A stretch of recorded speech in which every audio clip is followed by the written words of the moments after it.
Hello everyone అందరికీ నమస్కారం. Welcome to our channel GK. ఈ రోజు మార్కెట్ గనుక చూస్తే ఆల్మోస్ట్ 6% డౌన్ అయ్యిందండి. అండ్ చాలా స్టాక్స్ కూడా 20% వరకు డౌన్ అయ్యాయన్నమాట. Particularly PSU sector stocks. And చాలా మంది ఇన్వెస్టర్స్ పానిక్ అయ్యి షేర్స్‌ని సెల్ చేస్తూ ఉంటారు. బట్ నా సజెషన్ ఏంటంటే ఏవైతే stocks 20% and more than 20% down అయ్యాయో వాటిని ఐడెంటిఫై చేసి వాటిలో ఇన్వెస్ట్ చేయడం మంచిదండి. దట్ టు నిఫ్టీ 500లో ఉన్న స్టాక్స్‌ని సెలెక్ట్ చేసుకోండి. ఇది నా సజెషన్ అన్నమాట. అండ్ ఈ రోజు వీడియోలో గనక మనం చూస్తే డేటా అండ్ టెక్నాలజీ ప్రొడక్ట్స్ అలాగే ప్లాట్‌ఫార్మ్ కంపెనీ గురించి అండ్ కంపెనీ పోస్ట్ చేసిన రిజల్ట్స్ గురించి అండ్ సెగ్మెంట్ వైస్ రెవెన్యూ గురించి అండ్ ఇప్పుడు ఈ స్టాక్‌ని బై చేయొచ్చా లేదా అనేది ఈ వీడియోలో మనం తెలుసుకుందాం. మనం ఈ రోజు డిస్కస్ చేయబోయే ఆ కంపెనీ ఏంటంటే సిఈ ఇన్ఫోసిస్టమ్ లిమిటెడ్ అండి. దీన్ని మ్యాప్ మై ఇండియా అని కూడా అంటారనమాట. ఈ company digital maps, software and platform సర్వీసెస్‌ని ఆఫర్ చేస్తుంది. Advanced digital maps, geospatial software and location based internet of things టెక్నాలజీస్‌ని ప్రొవైడ్ చేయడంలో ఇండియాలోనే లీడింగ్ పొజిషన్‌లో ఉందండి ఈ కంపెనీ. ఈ కంపెనీ 1995లో ఇన్కార్పొరేట్ అయిందండి. ఈ కంపెనీకి మెయిన్‌గా corporate, automotive and government major 3 కేటగిరీస్‌లో ఉన్న క్లయింట్స్ అనే వాళ్ళకి సర్వీస్ ఇస్తూ ఉంటుందన్నమాట. అండ్ ఈ కంపెనీకి రెవెన్యూ అనేది ఎక్కువగా బిజినెస్ టు బిజినెస్ అలాగే business to customer enterprises customers నుండి వస్తూ ఉంటుంది. అండ్ మనం కంపెనీ క్లయింట్ లిస్ట్ కనుక చూస్తే Indian space research organisation, ISRO, NITI Aayog, national e governance divisions, ministry of electronics and information technology and government of India ఉన్నాయండి. అలాగే PhonePe, HDFC, TVS, Airtel, Maruti Suzuki and Mahindra, Facebook ఇలాంటి companies కూడా కస్టమర్స్ గా ఉన్నాయన్నమాట. ఈ కంపెనీ రెవెన్యూ ఎక్కువగా ఆటోమోటివ్ సెక్టర్ మీదే హైలీ డిపెండ్ అయి ఉంటుందన్నమాట.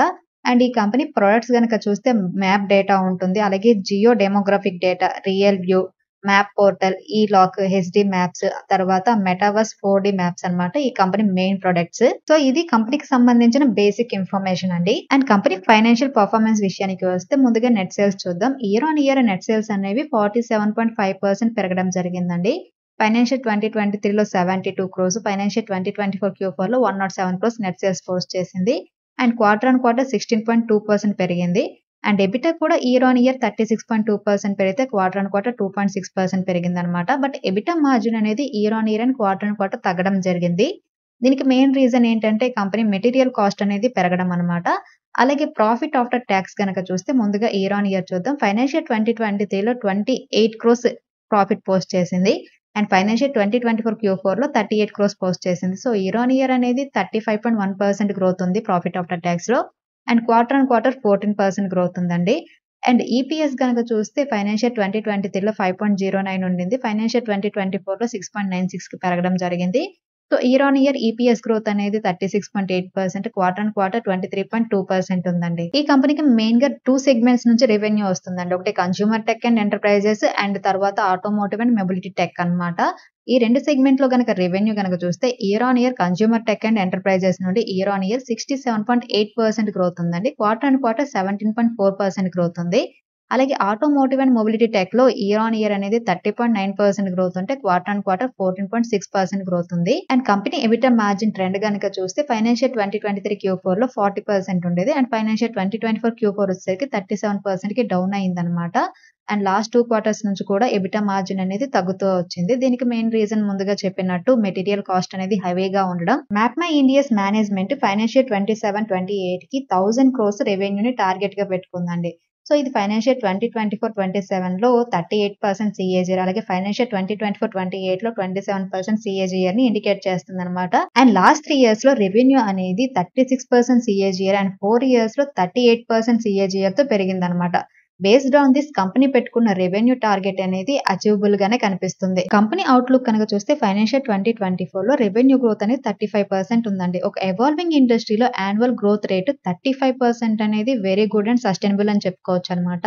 అండ్ కంపెనీ ఆర్డర్ బుక్ కనుక చూస్తే 1372 క్రోర్స్ ఉందండి. అంతకు ముందు ఆర్డర్ బుక్ అనేది 920 క్రోర్స్ ఉండేదన్నమాట. So year on year order book కూడా పెరుగుతుంది. సో పెరుగుతున్న ఆర్డర్ బుక్ అండ్ ఇండియాలో జియోస్పేషియల్ టెక్నాలజీ అడాప్షన్ కోసం మ్యాసివ్ స్కోప్ అనేది ఉందన్నమాట. On the flip side financial 2022-2024లో ప్రాఫిట్ ఆఫ్టర్ గ్రోత్ CAGR అనేది 24% మాత్రమే పెరిగింది. ఇది హయ్యర్ హార్డ్వేర్ సేల్స్ తో పెరిగే అవకాశం ఉందన్నమాట.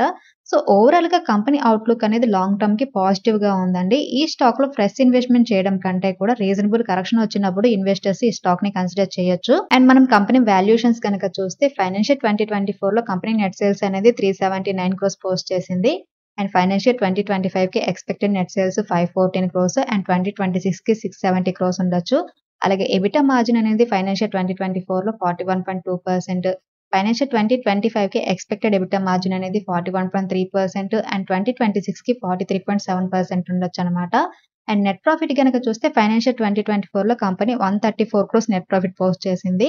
బేస్డ్ ఆన్ దిస్ ఫైనాన్షియల్ 2025కి ఎక్స్పెక్టెడ్ నెట్ ప్రాఫిట్ అనేది 175 క్రోర్స్ అండ్ ఫైనాన్షియల్ 2026కి 235 క్రోర్స్ ఉండే అవకాశం ఉందండి. అలాగే కంపెనీ రిటర్న్ ఆన్ ఈక్విటీ కనుక చూస్తే ఫైనాన్షియల్ 2024లో 22% ఉంది అండ్ 2025కి ఎక్స్పెక్టెడ్ ROE అనేది 24% అండ్ ఫైనాన్షియల్ 2026కి 26% ఉండొచ్చు. అండ్ ROCE కనుక చూస్తే ఫైనాన్షియల్ 2024లో 23% పోస్ట్ చేసింది అండ్ ఫైనాన్షియల్ 2025కి ఎక్స్పెక్టెడ్ ROCE 26% అండ్ ఫైనాన్షియల్ 2026కి 29% ఉండొచ్చు. అండ్ ఈ కంపెనీకి మెయిన్ రిస్క్ ఏంటంటే automobile, e commerce and logistics sector లో ఏవైనా రెగ్యులేటరీ చేంజెస్ వచ్చినా లేదంటే వీక్ డిమాండ్ అనేది కంపెనీ బిజినెస్ కి మెయిన్ రిస్క్ అనమాట. ప్రెసెంట్ ఈ కంపెనీ మార్కెట్ క్యాపిటలైజేషన్ 10,214 క్రోర్స్ ఉందండి. ROE 22.3%, ఫేస్ వాల్యూ 2 రూపీస్ ఉంది. అలాగే ఎర్నింగ్ పర్ షేర్ వచ్చేసరికి 24 రూపీస్ 80 పైసా ఉంది. అండ్ కంపెనీకి డెట్ కనుక మీరు చూస్తే 25.7 క్రోర్స్ మాత్రమే ఉంది. సో ఇది ఆల్మోస్ట్ డెట్ ఫ్రీ కంపెనీ అనమాట. అండ్ మార్చ్ 2024 కి ప్రమోటర్ షేర్ హోల్డింగ్ అనేది 52.91% ఉంటే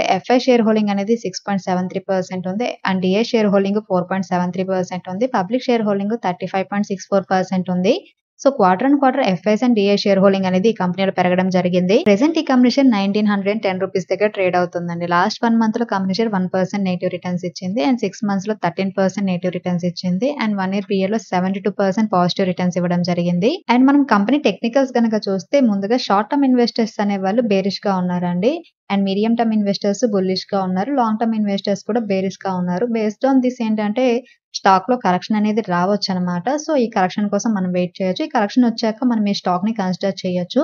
అలాగే మూవింగ్ యావరేజెస్ కనుక చూస్తే 5 డే మూవింగ్ యావరేజ్ అనేది బుల్లిష్ గా ఉంటే 10 డే మూవింగ్ యావరేజ్ అలాగే 20 డే మూవింగ్ యావరేజ్ అనేది బేరిష్ గా ఉంది అండ్ 50 డే మూవింగ్ యావరేజ్ అనేది బుల్లిష్ గా ఉంది. 100 డే మూవింగ్ యావరేజ్ కూడా బుల్లిష్ గా ఉంది. బట్ 200 డే మూవింగ్ యావరేజ్ అనేది బేరిష్ గా ఉంది.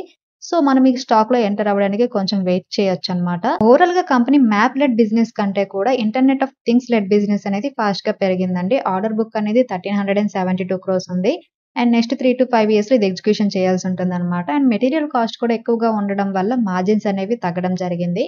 అండ్ ఫైనాన్షియల్ 2027-2028 కి కంపెనీ 1000 క్రోర్స్ రెవెన్యూగా టార్గెట్ ని పెట్టుకుంది అండ్ కంపెనీ రీసెంట్ గా పోస్ట్ చేసిన రిజల్ట్స్ లో 3.5 రూపీస్ డివిడెండ్ ని కూడా డిక్లేర్ చేసింది అనమాట. ఓవరాల్ గా కంపెనీ ఇండస్ట్రీ వైజ్ చూసినా కూడా కంపెనీ బిజినెస్ వైజ్ చూసినా కూడా లాంగ్ టర్మ్ లో కంపెనీ అవుట్లుక్ అనేది పాజిటివ్ గా ఉందండి.